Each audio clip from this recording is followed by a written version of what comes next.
Subway now has breakfast. Enjoy the steak and cheese omelet on toasty footlong flatbread and spice it up with fiery Chipotle Southwest sauce and jalapenos. And don't forget to grab lunch to go too, like the $5 footlong BLT. Try it with banana peppers and ranch, only at Subway. Subway, eat fresh.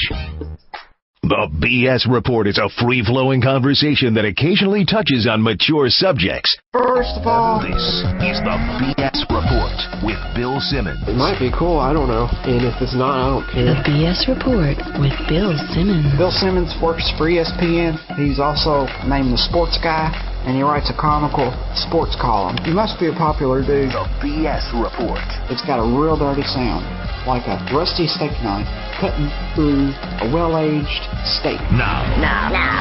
Here's Bill Simmons. This is part 2 of the BS Report with Chuck Klosterman. If you missed part 1, it's on iTunes or ESPN.com on the Subway Fresh Take Hotline. Part 2, delving into the pop culture side. Here we go. If I had to choose between giving up music, television, film, or sports, I'd probably give up sports last. It would come down to sports and music, but ultimately it would be hard to be, it'd be hard to be a guy in society and not follow sports. I don't know what I'd talk to strangers with.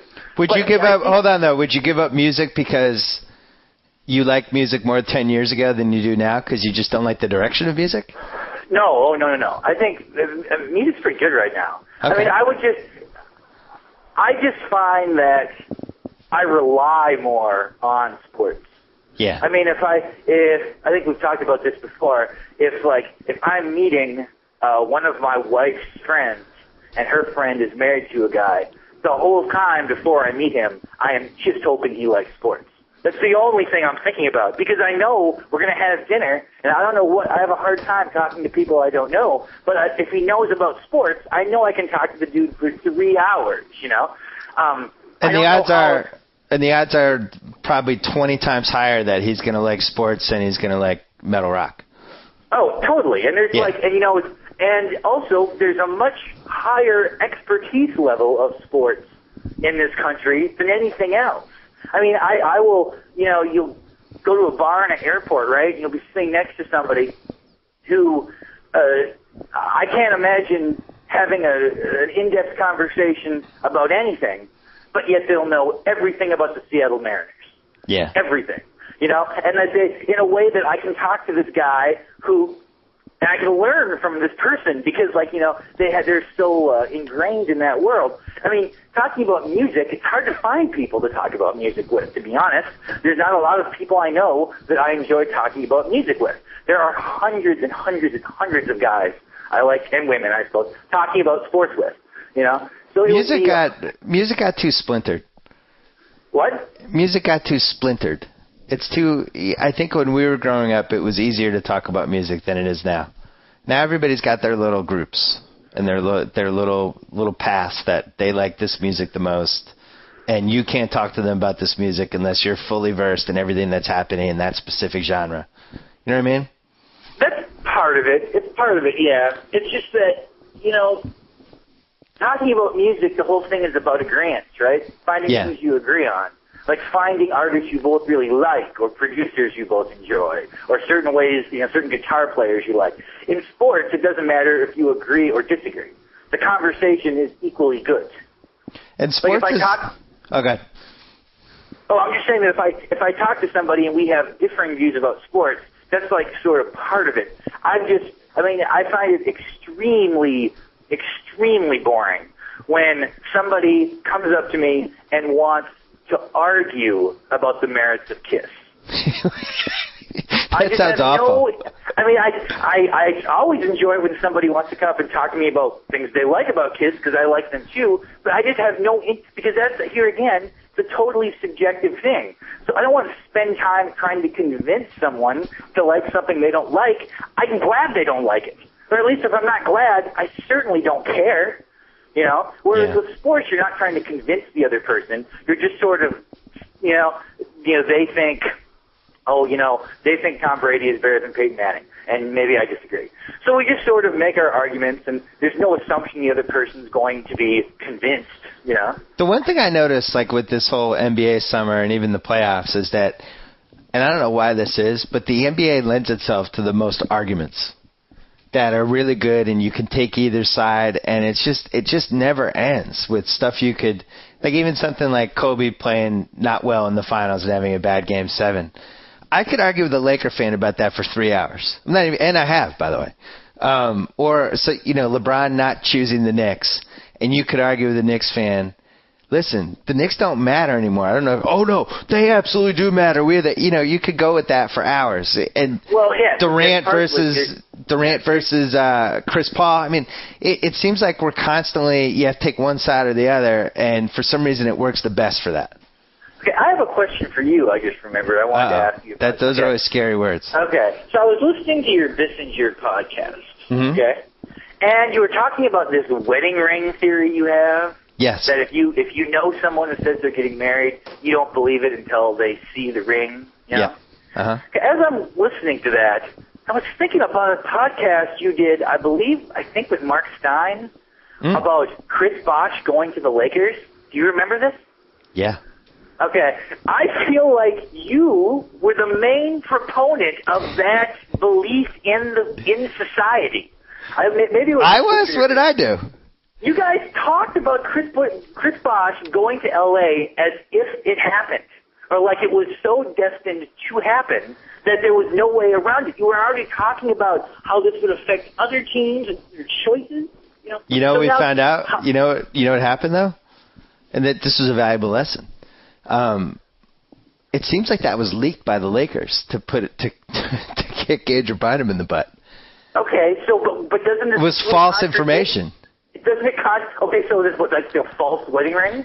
No, but we talked about it. We talked about it hypothetically, though. I'd have to go back and listen to that. I don't think we ever said it was a done deal. We said it was a done deal. You said you came as close to saying it was a done deal as you could, considering it couldn't happen in the present tense. Right. It was happening, but I'll have to listen to that. I think it's kind of interesting. I think that you often go against this wedding ring theory of yours. No, I never have information. I'm always guessing. Well, I know, but I thought LeBron was headed to Chicago. I thought it was done. You tend to make guesses in a strangely competent way that makes them seem not like guesses. But I'm not a real reporter, though. Well, so what? I mean, here's the thing. Like, here's actual information. So it's Monday. What time is it? It's 2:00 in the East Coast, something like that. It hasn't been released yet. I know for a fact that Miami will be going to Los Angeles for the Christmas Day game. Okay. Like, if I say I know for a fact, then that means it's going to happen. And I think that if a reporter is reporting that something is going to happen and that it's done, once you say the words, it's done. Now, I have to go back and I wonder if I said that. I wonder if I said that with the Bosh thing. Now I'd be a big hypocrite. If we were to go back through all your tweets, are you saying that I would not find contradictions in this argument you're making? The only thing you'd find that was wrong was when I said that my friend Will saw Lamar Odom at a bar in New York City. And as it turned out, we did a big investigation on it. And there is a bodyguard for an athlete who looks exactly like Lamar Odom, and people think it's Lamar Odom all the time, and he's even like 6'6". So that's how that got. And I apologized. I was like, hey, I was wrong. I'm sorry. This 140-character tweet was completely incorrect. No, I just think that when you're reporting things as done, I think we're losing maybe the framework of how to report at this point. Like even during the deadline of baseball, I don't know if you don't really care about baseball, but like. Well, but tell me what you're going to say anyway. Well, but it's just people are tweeting information, and it's more, I hear this might happen, I hear this might happen. And I love all of it. I want to hear everything that this guy's hearing. But you don't know. It's almost like you're left to yourself to fend through it and figure out what might be true and what might not be true. You know what I mean? Oh, yeah. I mean, it doesn't help. It definitely doesn't help. It doesn't make people more informed. It gives them more information, but it clutters your mind. It clutters your mind is really all it does. And then I was thinking, like, all right, so let's think. What do we have in 1988? We had a newspaper that came out every 24 hours. And then also, if a trade happened during the day, we found it either on sports radio or the local news. But we only found out when it was done. And I remember, like, Peter Vesey was writing for the New York Post, late 80s. And he was one of the only guys who would pass along rumors, and I'm hearing this, and this is about to happen, or this could happen. And it was like, I couldn't wait to read the New York Post, to read his things that may or may not be happening, because there's nobody else really doing that. And then Gaiman's had his Sunday baseball column where he'd be like, hey, the Yankees are talking to Oakland about Ricky Henderson, or the Blue Jays are talking to the Yankees about Ricky Henderson, whatever. But it really just didn't happen. And now we've gone the other way, and now we find, is there anything that happens that we don't know is going to happen in sports? Like, rarely do we get blindsided. I have to say, that was to me maybe the most fascinating thing about the decision at the time. You just didn't know.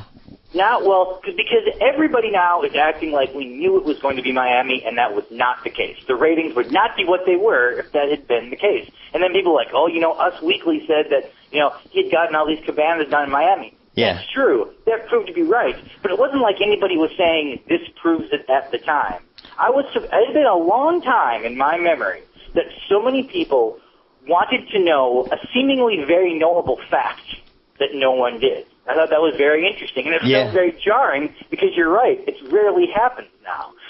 I hate the fact that now when I watch like Mad Men, I'm starting to watch Rubicon now and stuff like that. How is Rubicon? I have to make sure that I just don't have my phone with me.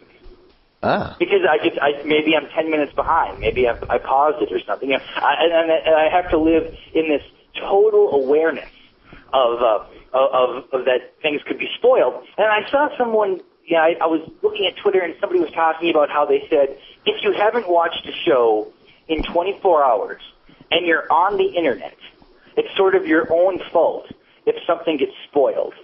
As if some idiot's blog post has more merit than the actual art form they're talking about. And that the necessity of them to write a recap of a show somehow supersedes the enjoyment someone can get from the show itself. It's the craziest thing I've ever heard. Like, you wanted to talk about Inception at one point, right? You emailed and asked me if I'd seen Inception. Okay. I was going to see it for this podcast, and I never ended up seeing it.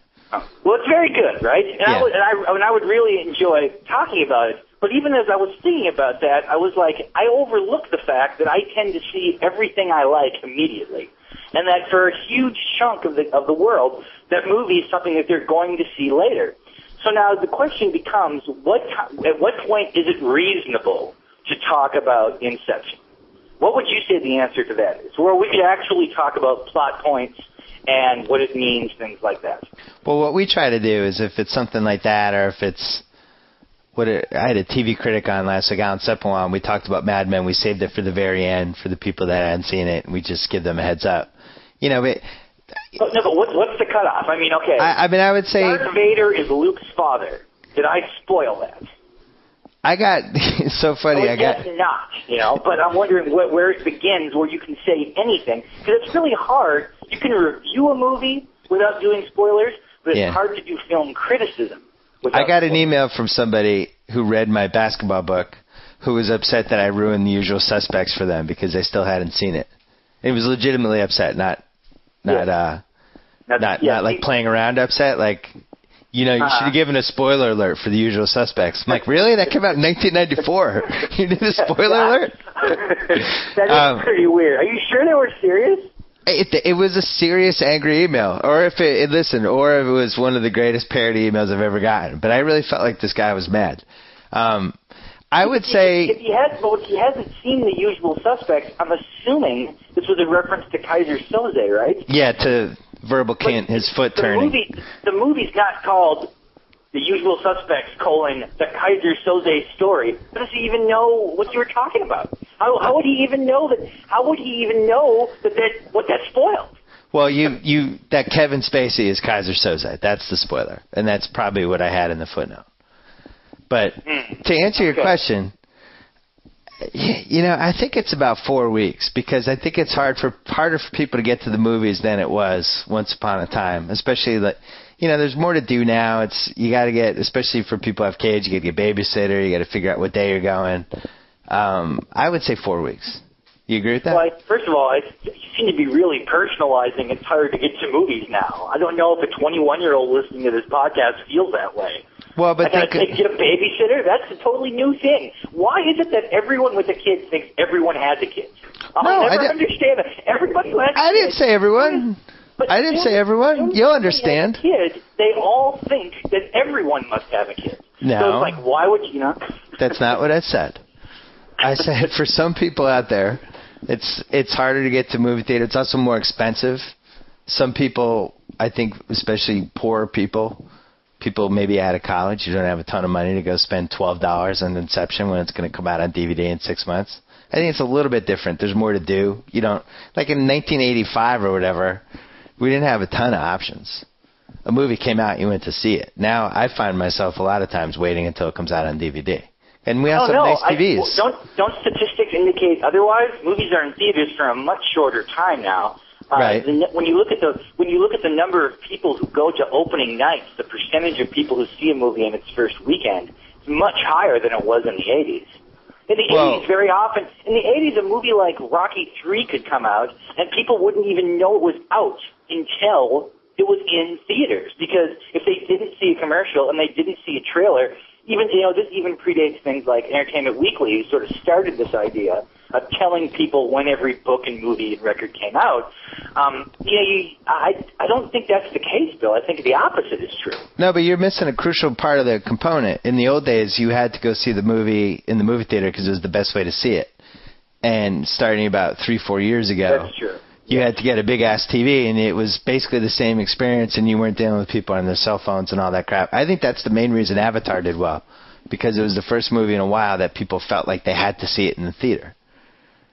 Or when they saw it in the theater, it was awesome, and they kept going back for it. It was a real experience. And now, 3D movies in general, that is true. And that gets people, and now every movie's in 3D. I mean, Jesus, is there a movie that's not in 3D at this point? It's weird, though. They don't even take advantage of it now. I went and saw that movie, The Last Airbender, the M. Night Shyamalan movie. Oh, my God, you saw that? Oh, yeah, I went to it. I go to all his movies. I find him to be a fascinating character. Obviously. I do. I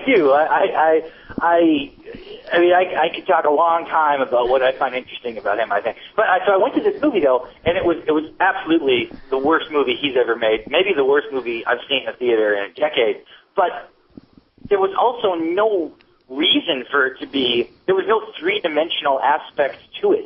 Yeah. I mean, I think that's just I guess they have the glasses now, so they got to do something with the glasses. You know? It's a marketing thing. It has nothing to do with the actual movie. I actually, for some reason, was listening to Howard Stern talk to Jon Favreau about one of his movies being in 3D or whatever, and he was explaining how the studio really wanted it, and I can't remember if he said they were throwing it in the last second, but like you think like James Cameron, how many months and years he devoted to that 3D concept in his head, and how everything, and he must just be going crazy now. These people are just jumping on it. Of the 3D movies that I've seen since Avatar, Avatar is still, the technology is still far and away the best. Because he was crafted to be a 3D movie. And now everybody's just saying, "Hey, our movie's in 3D," and it doesn't. Let's go back to M. Night Shyamalan for a second. Okay. What athlete would you compare him to? What athlete would I compare? Well, okay. Well, it's interesting because what is the sports corollary for twist endings? Well, what's his? I would say like Penny Hardaway. It has to be somebody who started out really coming out of the gate was unbelievable. And then the decline that he's had, there's no zigzag or anything. It's straight decline to The Last Airbender. Did you see that Rotten Tomatoes graph of his movies? Every movie, they had a Rotten Tomatoes ratings of his movies and the graph of how it's gone down. And with every movie, it's gone down 10 to 15 points, starting with 88 for The Sixth Sense. And finally ended with 9 with The Last Airbender. So the writer was saying, the next one, it would have to be a negative to keep his pattern. Yeah. But nobody's ever released 6 movies that were progressively worse each movie. Well, he's kind of breaking new ground in that, maybe in that sure world. Is. Because his name, for whatever reason, has become associated with, a movie of note. It's a brand. Like, yes, like he's branded himself. But, you can, as I was saying, this movie was terrible, but, you can watch movies for different reasons. I think people lose sight of that. I think they all think that they can only watch movies in one way. For example, I assume you seem like the kind, I think you've written about this, you like Entourage, right? It's a loaded question. Yes, I know, but you watch Entourage. I guess that's a better way of asking. I think I watch it more because TV sucks. Well, I've seen every episode of that show. I always enjoy. I never leave it going, man. I that was a total waste of a half hour. There's always something that makes me at least think. I figured out a better way to watch it. There was a while when I was watching it, and it was almost like it drove my wife crazy, and it was just so, it's entirely watchable. But then that show, How to Make It in America, came out. Yes. And I like that one. I figured out a new way to watch those shows.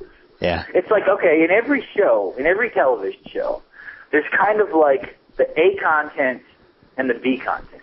The A content is the characters, the story, what the people are saying, the theme, those things, And then the B content is the music they play, the interstitial scenes, the B-roll of where they're driving around, and pretty much the references to the community itself. Yep. So I used to watch Entourage, it just seemed it seemed like somebody had just made this decision. It's can we make a male Sex in the City? We're going to have to make it, there's all these things that we have to do. But then when I watched the show, How to Make It in America, and it was set in New York, and all the interstitial shots are there's this photographer or this group of photographers called Cobra Snake or whatever who takes pictures of people at parties. They seem to be using these. The characters would sometimes say things like, let's go to Veselka to get pierogies or whatever. They would do these kind of, and I started to realize that what's interesting about these shows is not what's happening in them, but the idea of watching them almost as travel films.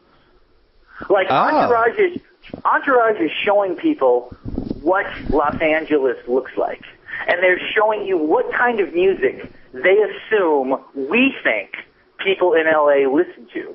And if they mention clubs, or if they mention restaurants, or if they mention streets, what they're really doing is saying, these are sort of the mainstream version of what's cool about Los Angeles.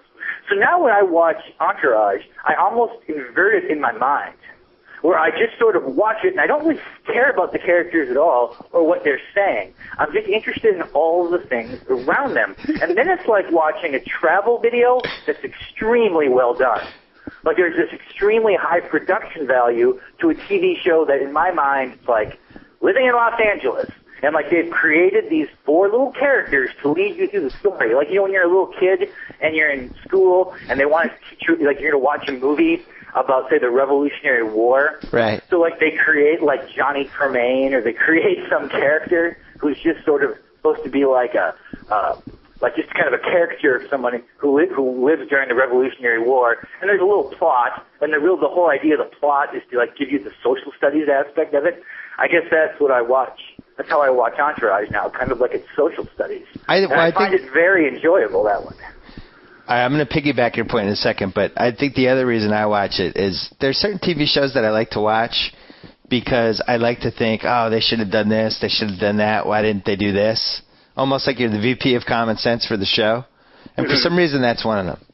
I watch that show partly because I think if they had just done this, or, you know what I mean? It's one of those shows that's always close to hitting, just nailing something, but it doesn't get there. Or what have they been close to nailing? I think my favorite thing they ever did was in the first season. They had, and this is what they've gotten away from, which I think is the biggest mistake. I even tweeted last night, it's turned into the Love Boat, where they have 7 celebrity cameos in each show. It's just they're going to bang home the celebrity cameos every show. In the first season, Vince got involved with a pop singer who was obviously modeled after Britney Spears, who was claiming she was a virgin, but she wasn't. Yes, and it was a great Britney Spears parody character, and it was actually played by the girl who ended up on Gossip Girl, not Blake Lively, the other one. But That's the kind of stuff, or like the Bob Evans character that Martin Landau played. I thought that's the direction the show was going to go, where they were taking real-life people in Hollywood and parodying them a little bit, or twisting them around, or taking stories so that you'd be like, ooh, I wonder who that person is. Ooh, I wonder what actress that is. And instead they kind of took the easy way out and just went with celebrity cameos. Like, for instance, last night Jessica Simpson was on, and she was actually pretty good. But they could have had a celebrity like Jessica Simpson, but made fun of her and had, John Mayer dated her and said she was crazy. And then you'd be like, they're talking about Jessica Simpson. But they're not doing that. They're just going and getting Jessica Simpson. So I wish they'd gone the other way. You're talking about that Britney Spears episode. Even as I'm thinking of it now, the main thing I'm thinking about is the club they have that conversation. Well, and if I recall in my mind, they have those kind of round back plush chairs. Yeah. It's a dark club, and it's the first season. I'd be curious to see what song was playing during that time, because that was somebody's vision of, okay, if somebody like Leonardo DiCaprio was living a life here, where would they go, and what would it be like? And the fact that they created this fake storyline, that's fine, I guess, whatever. But that interests me less. Like, well, hold on. I wanted to piggyback on your point, because I have I know a little too much about this, but like, heading into each season, you can kind of guess where they're going to go. Because, like, for instance, they had the top of the W Hotel right now, this bar called Dre's, which is like a big pool, and it's rooftop, and it's a great view of L.A. That place is hot. So if you had told me, put it this way, if you'd put a gun to my head and said, where are the 3 places that Entourage will shoot? We'll definitely have a scene this season. I would have picked that place. I would have picked Goal, but only because Leo owns it and he's friends with Kevin Connolly and that whole thing. It's a sports bar on 3rd Street. And I don't think they've shot there, but they will at some point. And then I'm sure they're going to be at the Soho House at some point because they just opened that. But you can kind of guess going into each season where the spots are, and it almost like validates those spots. It's like the Entourage stamp of approval. It is, because, okay, the really cool spots they'd never shoot at, right? The really no, they would. Most of them they would. We don't know the really cool spots. If we knew them, they wouldn't be cool. Ooh, I like the way you're going with that. Well, it's totally true. It's like, okay, I live in New York, and I'm 38. You're 40 years old with a kid and stuff like that. You have a hard time getting to movies, apparently, when they come out. I don't like going to movies. There's no possible way that you spend time in cool places in Los Angeles. How dare you, Chuck Klosterman? But what Entourage... I've been in plenty of cool places. But what Entourage does, basically, is they do the mainstream depiction of how someone who doesn't go to clubs would imagine a cool club is like. It's actually a pretty complicated thing. It's like they're creating a simulacrum of someone's imagination who doesn't know. Because if you really knew what those places were, like if I was still somebody who went to interesting, cool places, it would probably seem crazy to me the places they use. But because I have no relation. No, but you're confusing L.A. with New York, though. In New York, the places that are cool that people really don't know. In L.A., it's transparent, and they make a big deal when they open, and they make, it's clear that this will become the new cool place. New York City is the opposite. It happens organically. For the most part. That's probably true, I guess. I mean, I always do think it's interesting how in Los Angeles people are always having drinks in hotel bars. Well, people made a big push for the SLS hotel, and it was kind of the same thing, and then the W came in and took the cool title. But when the SLS opened, everybody's like, this is now the cool place. You must try to get in here. And that's how LA operates, New York City. You know what was the first show that did that? Is you brought it up earlier. Sex and the City, when they started talking about, I was at dinner at so-and-so, they would just kind of restaurant drop these names. We were over here, and it's now the hardest place, and you always wondered, all right, did the restaurant, did they get something out of that? Or because you watch Entourage this year, did you know that tequila is a real tequila?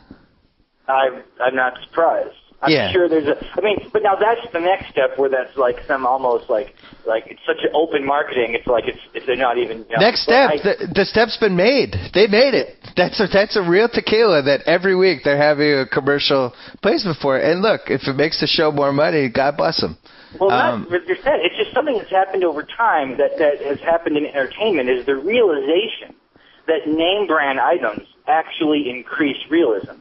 Because if you watch a movie from the 50s or the 60s, and someone goes into a bar, they sit down and they order a beer, which has never happened in the history of the world.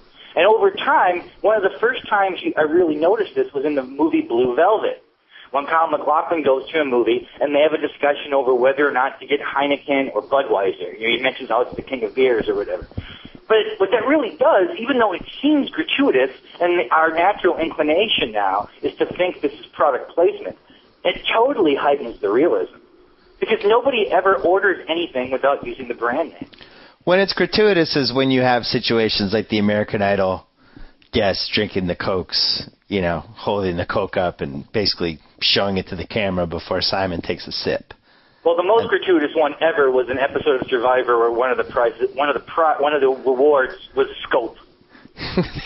It like, was? You know, yes, they won. I don't remember that. Yes, it was like they were introducing like an orange flavored scope.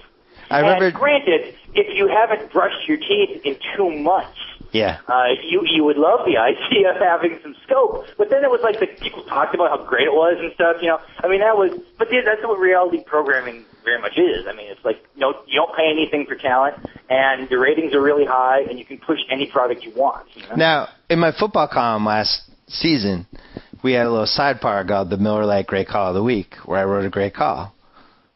And that's what it was called, and it was an organic sidebar in the column, and some people got bent out of shape about it.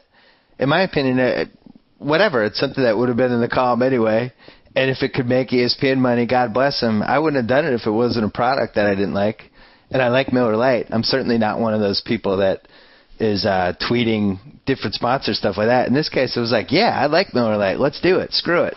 How did you feel about that? Well, okay, here's one thing. There's always that caveat added by people, and you're like, I like Miller Lite. Now, if you hadn't liked Miller Lite, yes, I'm not. You've seen me drink Miller Lite. I'm sure I have. But what I'm wondering is, what if you didn't like it?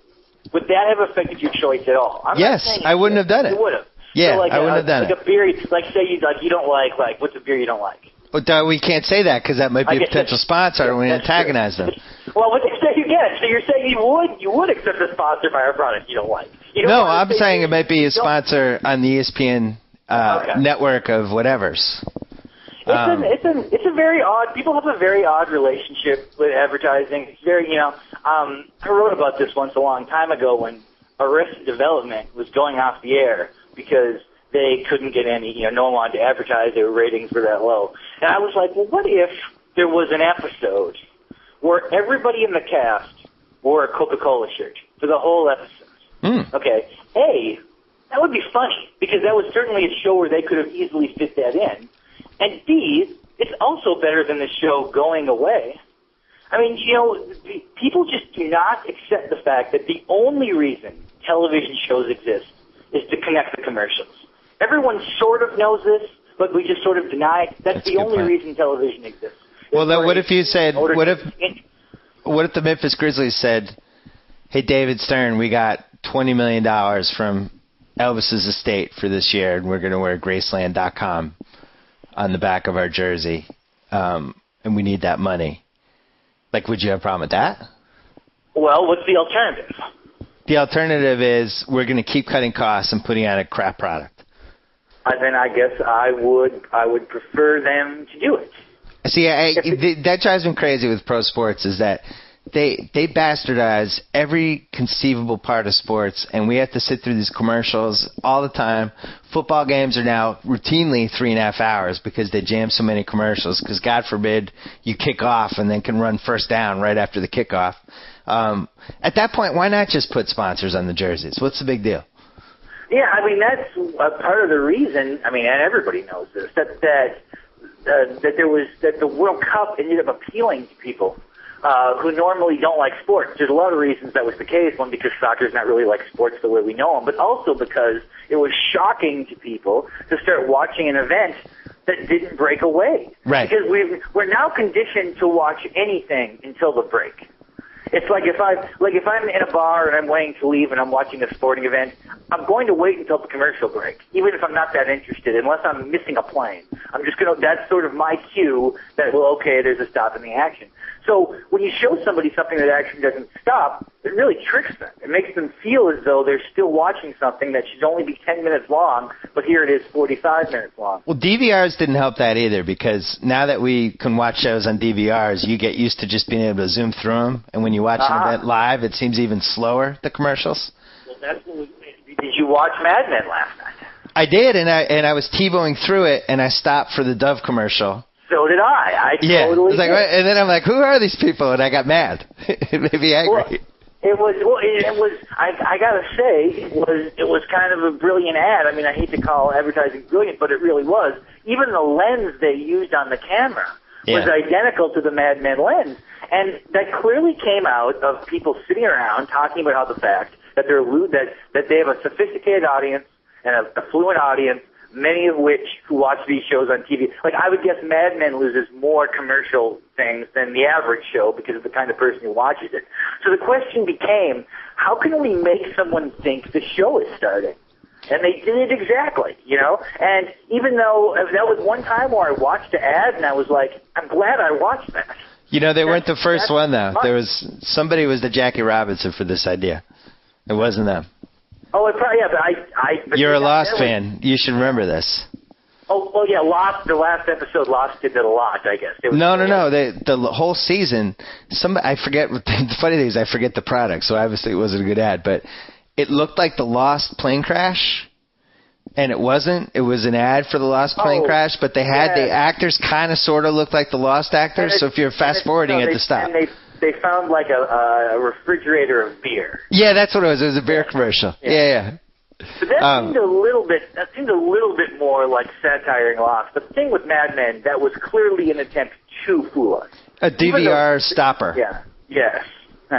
Yeah. I'm all for anything that makes sporting events shorter. And if the NBA said every team in the league is going to get an extra $10 million per year for wearing sponsored jerseys, and in return, we're going to knock out the commercials that we always run at the 9-minute mark of the second and fourth quarters. We're going to save you 7 minutes per NBA game. I'm signing off on that. Done. Oh, yeah. When you look back, it's not even, there's a lot of historical precedent for this. I mean, the Green Bay Packers. That's named after, like, the packing industry of Green Bay. That was, it's not like this is some totally new thing that people didn't think about until, like, 1990. Hold on, last thing, and then we have to go, because we're at the hour and a half, and we're going to have to turn this into 2 parts. Don Draper. Oh, here we go. Spoiler alert. Okay. Turn out of the podcast right now if you don't want to hear us spoil Mad Men for the next 8 minutes. Don Draper's decline in season 4. He's now a drinker. He's making clumsy drunk passes at people. Kind of life falling apart a little bit. Now, I love when this happens with TV characters I like, and now I'm starting to compare it to the holy grail of great characters falling into a decline, Dylan, in season 5 of 90210. Do you see the parallels, or is it just me? Well, yeah, I can see what you're saying. It's a little like, the thing with Don Draper as a character is this had to happen. I think anyone watching the show knew this had to happen, because if you're creating a character, you can't start with the premise that this is sort of like, like Nietzsche's Superman, and he's a man without a past, and this is going to be successful. Yep. Like, you can't have a character in a movie or a television show, for example, be nihilistic and always have things work out for him. There's got to be a penalty for this. So I feel like they felt like, like Don Draper is this character who, when you watch him in the first season of that show, is almost like the only flaws he is hidden in a drawer. That his persona to the rest of the world is sort of without flaw, like his armor is unchippable. So of course that this was going to happen. Are you enjoying sort of his? I mean, yes. I know you like the twist, but are you enjoying what's happening? Why? I love when the cool character either hits the bottle or a little bit worse in Dylan's case, and starts kind of lowering his standards for women. And he's this guy who had everything going, so the people around him, they start, like right around the 4th episode, they start getting concerned. Uh-oh. Something's happening with Dylan, Don Draper. an equally interesting situation, and in a way, to me, one that's much more surprising, is on Friday Night Lights, this indication that Coach Taylor might be becoming an alcoholic. That's a good. I mean, yes. Because the thing with Don Draper, that is, you can't, like I said, like he's this unstoppable force with this secret dark past. Of course, at some point, if your life is built around a lie, those lies are going to emerge. Pete Campbell brought it up, but he fought that off. But now that they're taking a toll sort of from the inside as opposed to the outside.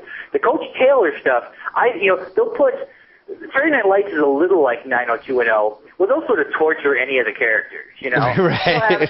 I mean, like 902 is the craziest stuff. I mean, they would make someone join a cult. Then they're a lesbian. Then you burn them alive, and they become addicted to coke. Then they start gambling, but then one's a virgin. And that's it. They would only have problems, On Friday Night Lights, I always assumed everybody would have a real problem except Coach Taylor. That his problems would always be sort of, I care too much, or life is complicated. If he were to become a full-blown alcoholic, and the thing is, I'm afraid even saying this because I know some people have probably watched it on DirecTV, and now some idiot's going to Twitter me and tell me what happened. No, we already spoiler alerted everything. Well, I know, but someone could spoil it for me. Because I know somebody has seen what happens at the end of this. Oh, all right, I got you. But I don't. Okay. And I was just wondering that to me was a pretty gutsy move to take if that's actually what happens. Now maybe it won't actually happen. Well, but this is the best thing you can do if you have a character that you have established as either like the rock solid, perfect guy who knows what he's doing, he's above all of this guy, or you have like even a guy like Dylan. The first 4 seasons of 90210 is a recovering alcoholic, but had integrity and kind of was above the whole high school thing, and he was smarter for his years, and he knew his place, and then he lost his money and it spiraled. He was as smart as a person who actually looked the age he was.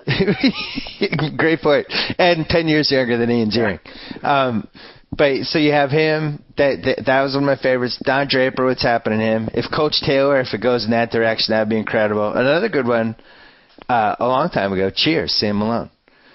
Yeah, although when he kind of fell off the wagon, I feel like he got right back on it. Really. He got right back on, but you were worried there during the Diane years, and then of course the all-time underrated one that has slipped through the cracks, Bailey on Party of Five. Never watched the show. And that's why it slipped through the cracks, because you didn't watch the show. Yeah, because nobody did. I would have written some stupid essay about it and we could talk about it if I had. Bailey was the rock of the Salinger family, and the parents die. Who is this the guy who ended up being Jack on Lost? No, it was Scott Wolf. So. Oh, okay, yeah, I know him. I mean, they lose their parents, and Bailey is like the rock of the family. Charlie, who ends up being Jack on Lost, Matthew Fox. He's the oldest brother, but he's kind of a screw-up. He's screw up with women, all that stuff. They have the sister who's in high school who's attracted to losers. They got the young sister who's the violinist who's too young to step in. And Bailey's kind of the rock of the family who holds them together. So when he started drinking, you're like, oh my God, no, you can't, no, Charlie, don't, no. I mean, no, Bailey, no, don't do it. And it's great when you become attached to a character and they turn that switch. Anyway, that's how I feel like with this Don Draper thing. Oh yeah, the reason I felt Friday Night Lights did a good job about it is that now that especially if it does happen, it's not like they didn't hint at it. Right. I mean, she drove him to her car the next day after he was too drunk to drive home, but it seemed funny at the time. Like, it all seemed funny at the time, and all of a sudden it was like, wow, that's weird. What if he's going to be an alcoholic? I think that would just be a brilliant move. But. Well, like when McNulty fell off the wagon in The Wire, we wanted it to happen and we expected it. Yeah, and it's sort of like he's the kind of person who would be unrealistic if he didn't. So you think Mad Men has the title now? The title of what? The title. Just the title in general. Of the title of what? Well, most relevant show with smart people who watch TV. Right now? Yeah. Like right now, the best show on TV is Breaking Bad. Okay, so you think Breaking Bad has the title? Breaking Bad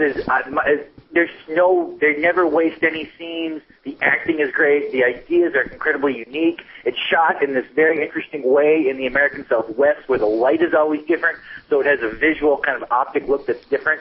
I think that from a artistic standpoint, I don't think I've seen a show better than Breaking Bad on HBO or anywhere. Wow, you're Over the Wire?